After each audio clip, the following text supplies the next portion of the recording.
Okay, it's going to be a review of the AEW Full Gear 2020 pay-per-view. First match of the night, we start off with Kenny Omega versus Hangman Adam Page. This is a tournament final to determine the number one contender for the AEW World Championship. And yeah, I mean, this was an amazing way to start off the pay-per-view. I really felt like Omega and Page, they gave you just a fast-paced athletic match without really kind of burning out the crowd. I mean, I was a little bit disappointed this opened up the show because I felt like this was going to be the match of the night. So I was just worried about, how the atmosphere of the pay-per-view was going to, feel after sitting through, such an amazing match to open up the show. But yeah, I mean, it really wasn't one of those matches that took forever to get going. It was just like, it started off with a bang. You saw breathtaking offense there. Page, did his best to fight off the winged angel. He was really trying to fight it off, but Omega locked it in and successfully won this match. I mean, I wasn't blown away by Page in this match. I thought, he could have been, a little bit better, but I just think overall that this was definitely, something that I think everybody could go back to. It has tremendous replay value. Like I don't think anyone would have been bored for a second. It was just really fast paced. So just an awesome way to open up the show. Next up, you had Orange Cassidy taking on John Silver. Probably the shortest match of the night. I felt like out of any match on this show, it just really left you wanting more. I was a little bit underwhelmed with the actual Orange Cassidy finish. But yeah, man, good stuff. I thought Silver looked like a beast here.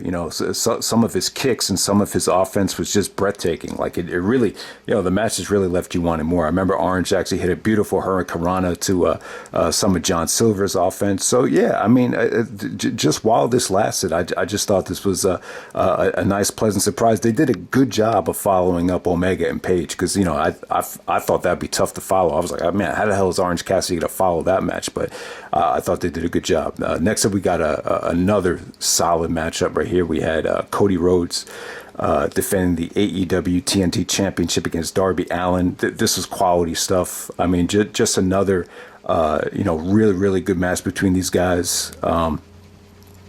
It's a huge victory for Darby. It really is, especially when you saw the war that Cody had with Brody Lee in that dog collar match.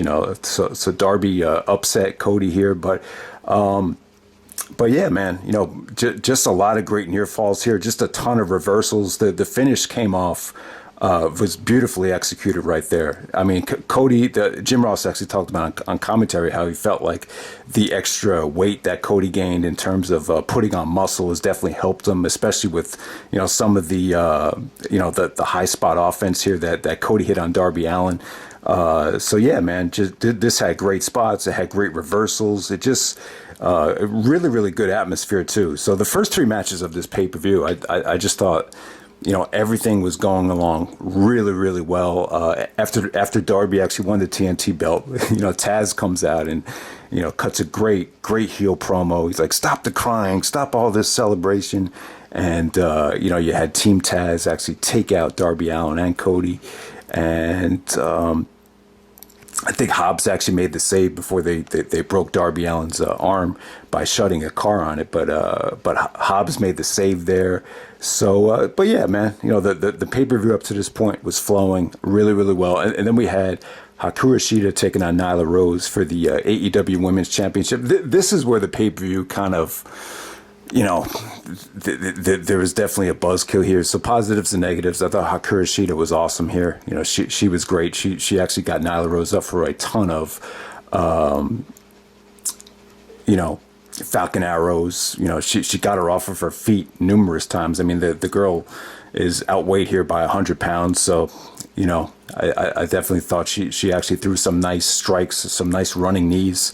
It was not a pretty victory for her Shida, but she definitely get the job done. But Vicky was kind of a buzzkill, she was kind of annoying here. This was kind of like the bad version of Vicky Guerrero. Even Jim Ross even said after the match, he's like, this is getting uncomfortable. Let's just go to another segment here. So I don't know, man. So, but I'm glad Hikaru Shida retained here. You got Dr. Britt Baker that just came back. You got Serena Deeb, who was in the pre-show that she could feud with. So hopefully, Hikaru Shida and Nyla Rose. We've seen it before. I just don't think this was the best showing that Nyla Rose has had so far in AEW. All right, next up we had the match of the night. You had the Young Bucks actually taking on the FTR here. And a half hour of just greatness here. I mean, this might have been the best Young Bucks match in terms of storytelling, in terms of just a serious gut check, and in terms of them not really trying to wow the crowd, not really trying to showboat and kill the business, as they would say. This was it was all about them just winning here. You felt like everything that they did in the match just made sense in terms of them trying to win, because if they didn't win the tag team championships here, this was going to be it for them. So I thought this was tremendous. Not the biggest Revival fan. I don't even know the difference between Cash Wheeler and Dax Harwood. I really don't. But this just had moments of just great storytelling here. They went to work on Matt Jackson's ankle. There's one point where they actually locked him up in a figure four and then applied an ankle lock and a figure four at the same time. There was just, so many times where Matt was trying to make the tag and, they prevented the hot tag to Nick Jackson. When Nick Jackson finally did get the hot tag, I mean, he was incredible. He basically tried to carry the match by himself for a long point in the match. But, even though Matt Jackson had the bad ankle, he's still really, was the reason that they won the match. So yeah, I mean, the Young Bucks are great here. There was actually a double sharpshooter. Both, they had one guy had the sharpshooter on the ramp, then the other guy had it in the ring, and then they, both FTRs trying to grab onto the rope.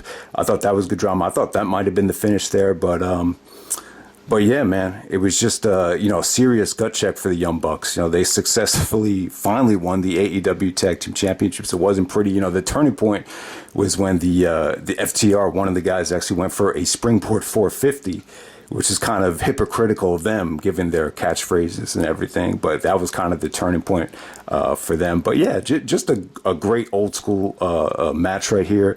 I would definitely say, if the Bucks were healthy and if this had like a NXT level atmosphere type of crowd, this definitely could have been a 5-star match. So thumbs up to both teams there. Definitely love to see a rematch down the road when things get back to normal. And then, the pay-per-view kind of fell off a cliff for a little bit here. We had Matt Hardy taking on Sammy Guevara, the Elite Deletion match. The match actually took place at Matt Hardy's home in front of the $1 million house that he paid for in cash.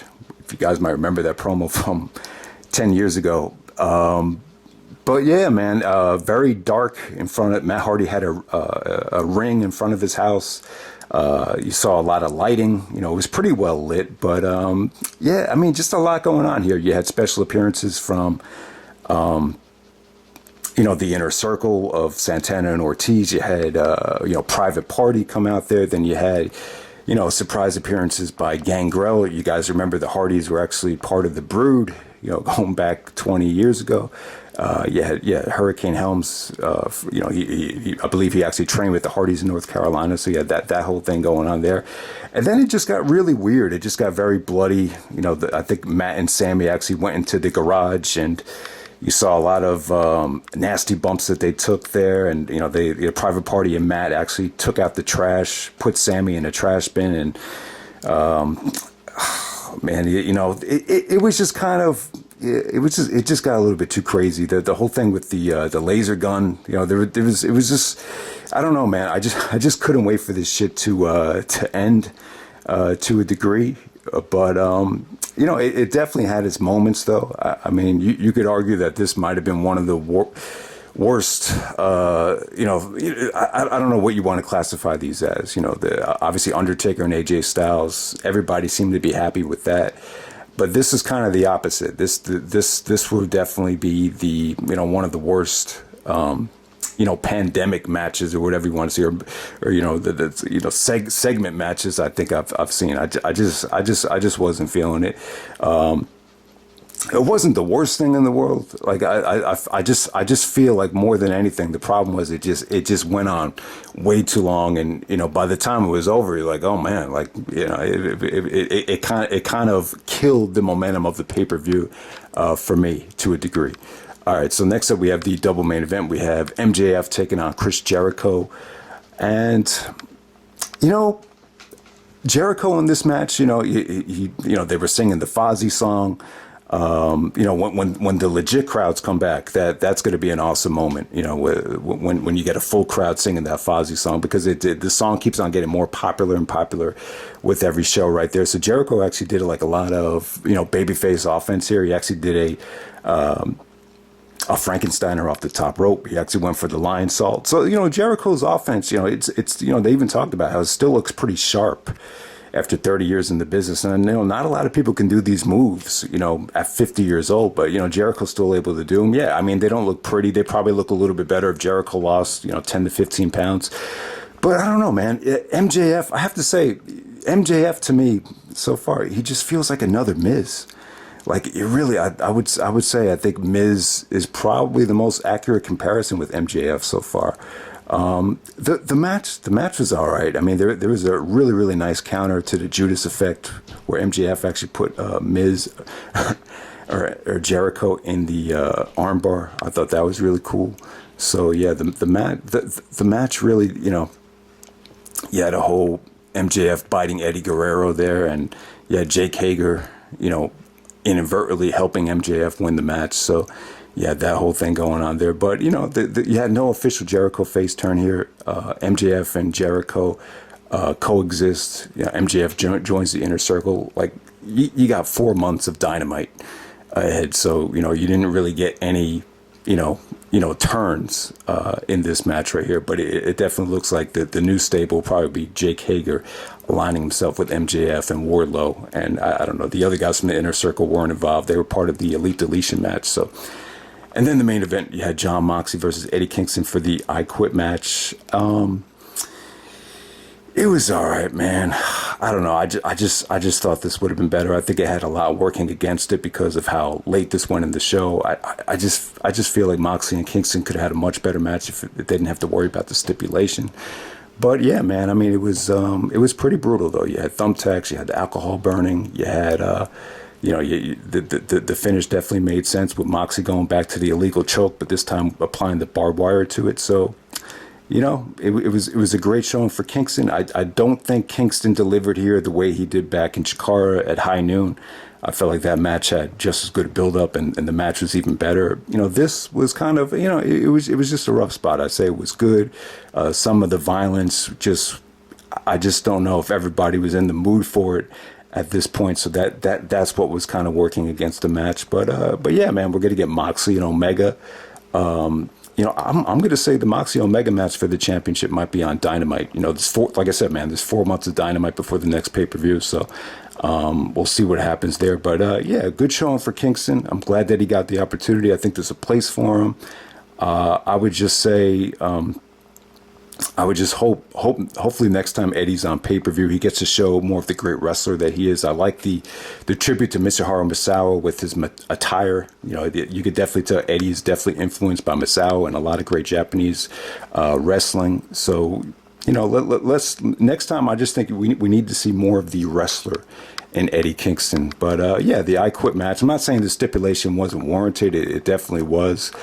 But the atmosphere of these shows just need to, I'm not going to say they need to improve. I mean, they're doing, someone's going to comment and say they're doing the best that they can with this, but I don't know, man. I don't think you needed the Elite Deletion match on the show. I felt like that killed the momentum. I felt like, Hikaru, Shida, and Nyla Rose, you could have cut some time off of that. The whole thing with Vicky yelling and Nyla Rose, it just killed a lot of the great momentum that I thought the pay-per-view had. And yeah, so let me know what you guys thought of Matt Hardy and Sammy Guevara. I thought it had its moments, but the match overall, I feel a little bit more negative than positive, and I just don't think it was anywhere near as good as some of the the WWE pandemic matches, whatever you want to call them, segment matches away from the ring matches. But yeah, that's AEW Full Gear.